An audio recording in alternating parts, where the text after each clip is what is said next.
مولا علی علیہ السلام کا فرمان ہے کہ یہ جو نظر ہے، یہ نظر کا اتنا وجود ہے کہ جب بندہ اپنی محنت پہ اونچائی پہ پہنچتا ہے تو جو لوگ ہیں اس کو، اس کے کھانے کو دیکھ کے، اس کے کپڑوں کو دیکھ کے، اس کے گھر کو دیکھ کے، اس کی گاڑی کو دیکھ کے اس پہ نظر کرتے ہیں۔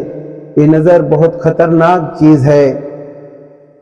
پھر اس کے جو نظر لگاتا ہے نا، اس کے اندر سے شعائیں نکلتی ہیں جو اگلے کو برباد کر دیتی ہیں۔ نظر کا وجود بہت بڑا ہے۔ پھر کیا کرنا چاہیے؟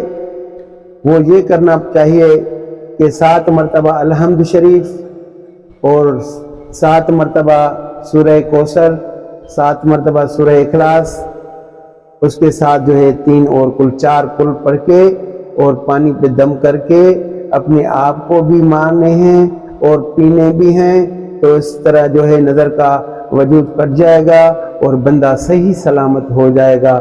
میرا سب سے یہی عرض ہے، آقا محمد مصطفیٰ صلی اللہ علیہ وآلہ وسلم کا فرمان ہے کہ نظر انسان کو پہاڑ سے گرا سکتی ہے، پتھر میں سوراخ کر سکتی ہے۔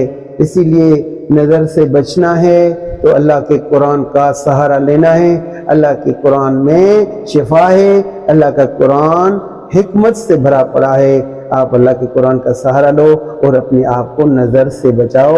مولا علی علیہ السلام کا یہ فرمان ہے کہ نظر انسان کو تباہ اور برباد کر دیتی ہے۔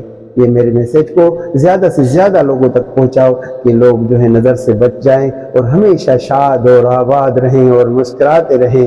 اور مجھے آپ دعاؤں میں یاد رکھو، میں آپ سب کو دعاؤں میں یاد رکھتا ہوں۔ مہربانی، شکریہ۔